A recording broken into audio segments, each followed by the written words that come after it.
your energy. Ikaw na napadaan sa video na to, kung ikaw ay Taurus, Sun, Moon, or Rising, hindi ito aksidente. May isang bagay kang ginagawa nitong mga nakaraang araw na parang paulit-ulit mong ipinagpapaliban. At habang ipinagpapaliban mo yan, mas lalo itong bumibigat sa isip mo.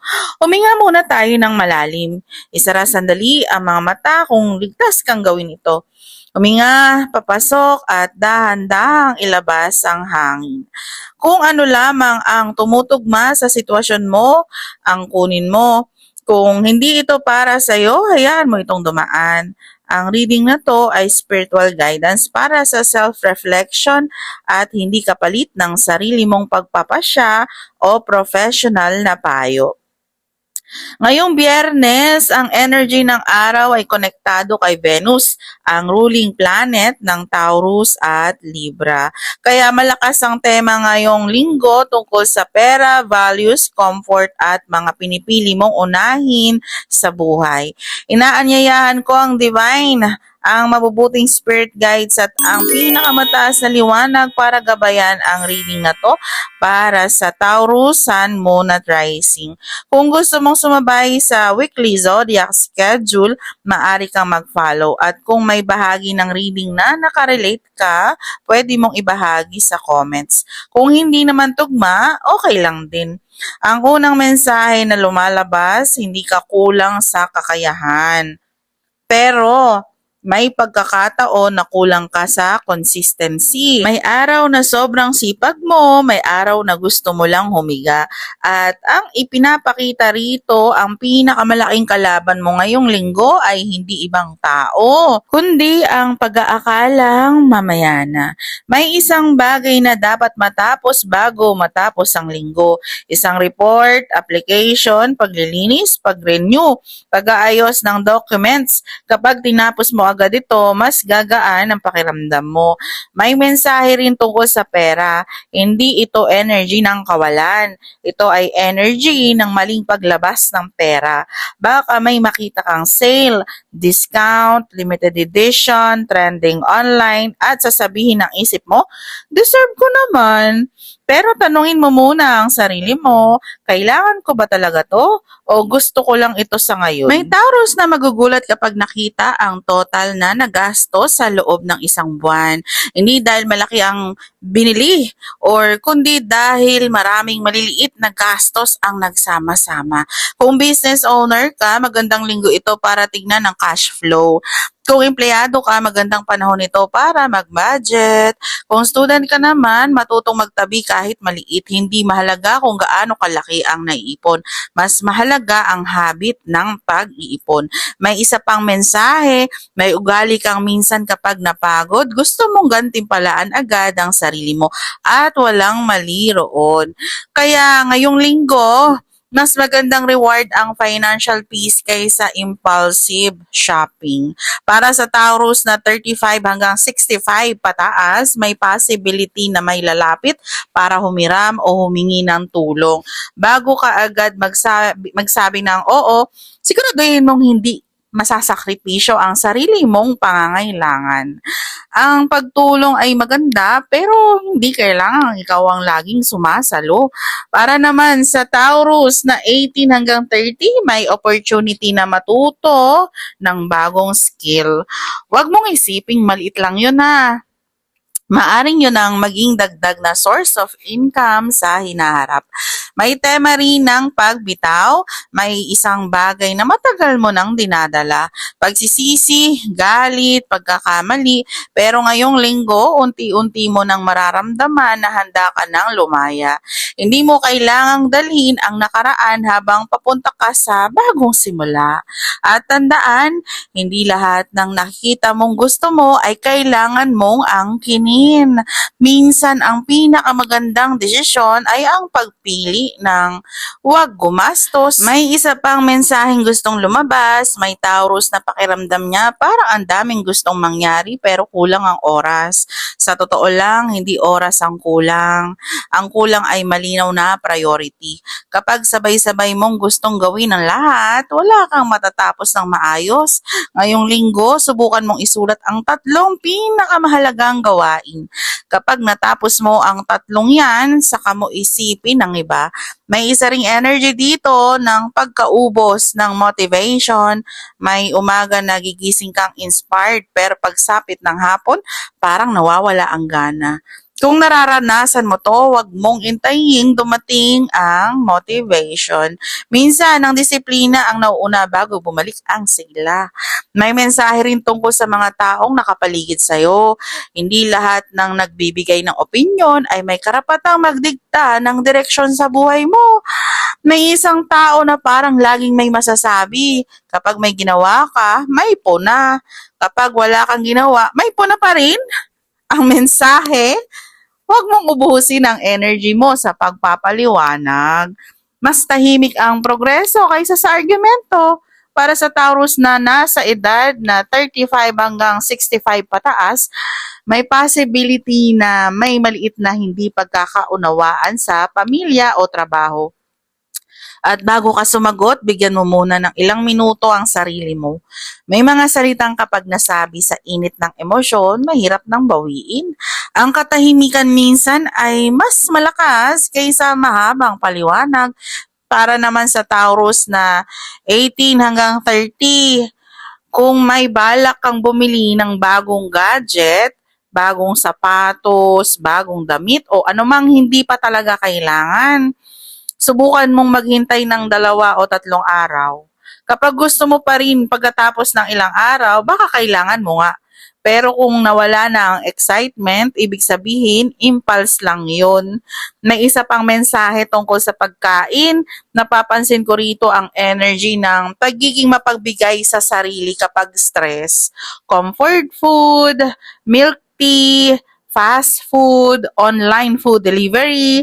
Walang masama sa pag-enjoy, pero kung ginagamit mo ang pagkain para takasan ng pagod o lungkot, mas mabuting alagaan mo rin ang emosyon mo, ang katawan mo ay nagpapadala rin ng mensahe. Pakinggan mo to. May energy rin ng competition. Hindi ito para matakot ka. Ito ay paalala na huwag mong ikumpara ang sarili mo sa bilis ng ibang tao.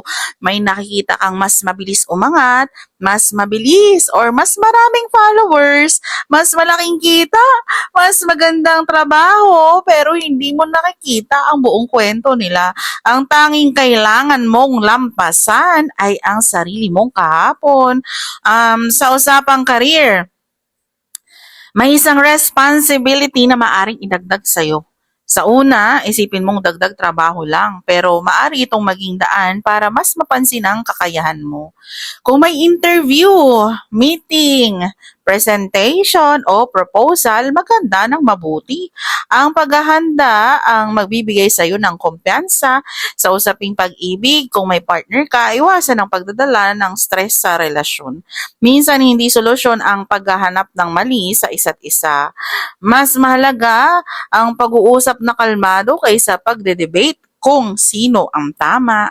Kung single ka, wag mong isipin na kailangan mong punan agad ang kakulangan sa pamamagitan ng relasyon. Mas magiging matatag ang susunod mong connection kapag buo ka muna bilang sarili mong tao. May isa pang napakalakas na paalala, may sekreto ang tagumpay mo ngayong linggo. Hindi ito swerte, hindi ito shortcut. Ito ay consistency. Kahit maliit na hakbang, kapag inuulit araw-araw, mas malayo ang mararating kaysa sa isang malaking hakbang na minsan lang ginagawa. At bago matapos ang bahaging ito, tanungin mo ang sarili mo. Ang bibilhin ko ba ngayong linggo, magdadala ba ito ng halaga sa buhay ko o sandaling saya lang? Kapag nasagot mo ng tapat ang tanong na yan, mas magiging magaan ang mga desisyong gagawin mo sa pera, oras, at energy mo. Bago natin tapusin ang reading na to, may isa pang mensahe na napakalakas. May Taurus na ilang araw ng pakiramdam ay parang may kulang. May hindi mo pa maipaliwanag kung bakit. May trabaho naman, may kaabalahan. Pero parang may bahagi ng puso mo na naghahanap ng mas malalim na dahilan kung bakit mo ginagawa ang lahat. Ang ipinapakita rito, hindi ka nawawala. Inaanyayahan ka lang na balikan ang tunay mong layunin. Kapag malinaw na ang dahilan mo, mas madali kang bumangon kahit mahirap ang araw. May isa ring sitwasyon na parang gusto mong madaliin. Pero ang timing ngayong linggo ay nagsasabing hindi lahat ng mabilis ay maganda ang magiging resulta. Kung may kontrata, basahin ng mabuti. Kung may investment, mag-research muna. Kung may aalok ng madaling kita, mag-ingat. Kung masyadong maganda para maging totoo, minsan kailangan mong magtanong pa bago magdesisyon. May Taurus rin na nakakaramdam na parang lumalayo ang isang tao. Bago ka gumawa ng konklusyon, subukan mong kausapin muna siya ng mahinahon. Hindi lahat ng katahimikan ay kawalan ng pagmamahal. Minsan marami lang talagang iniisip ang tao. Para sa Taurus na nasa edad 35 to 65 pataas, napakagandang panahon ito para ayusin ang mga plano mo hanggang sa katapusan ng taon. Hindi kailangang perfect, ang mahalaga, may direksyon. Kapag alam mo kung saan papunta, mas madali mong iiwasan ang mga gastusing hindi kailangan. Para naman sa Taurus na 18 to 30 years old, may pangarap kang matagal nang nasa isip pero lagi mong sinasabing, hindi pa ngayon, hindi pa ako handa, hindi pa sapat ang pera. Ang tanong, kailan ba magiging sapat kung hindi ka magsisimula? Hindi mo kailangan maging perfect bago kumilos. Mas mahalaga ang unang hakbang kaysa sa walang hakbang. May isa pang paalala tungkol sa social media.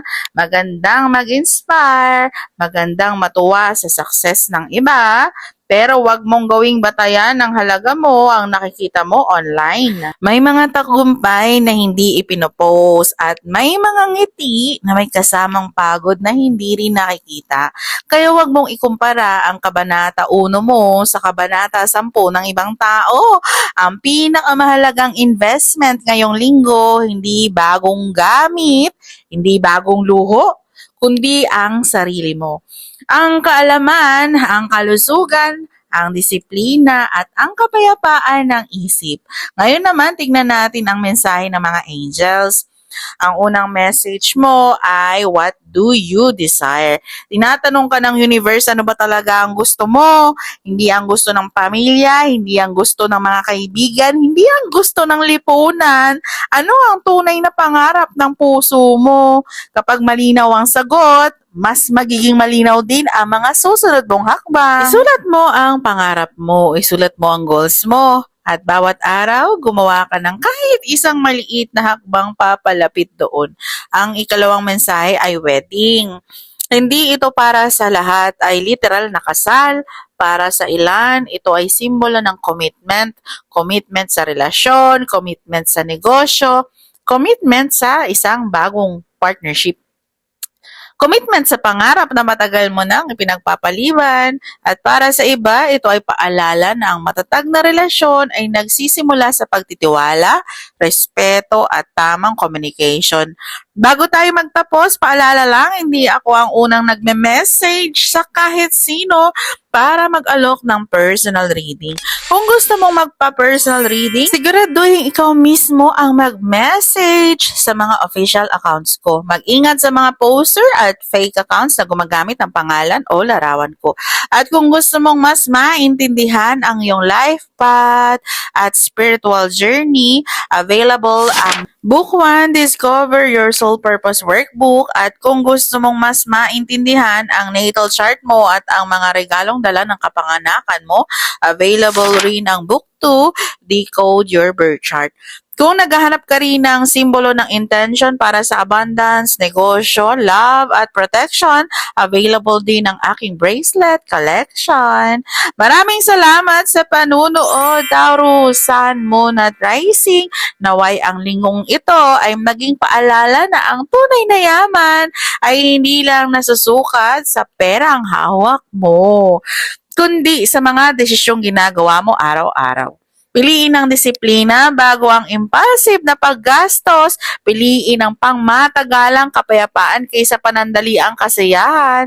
At tandaan, minsan ang pinakamalaking blessing ay ang perang hindi mo ginastos dahil yon ang magiging puhunan mo sa pagkakataong matagal mo nang hinihintay.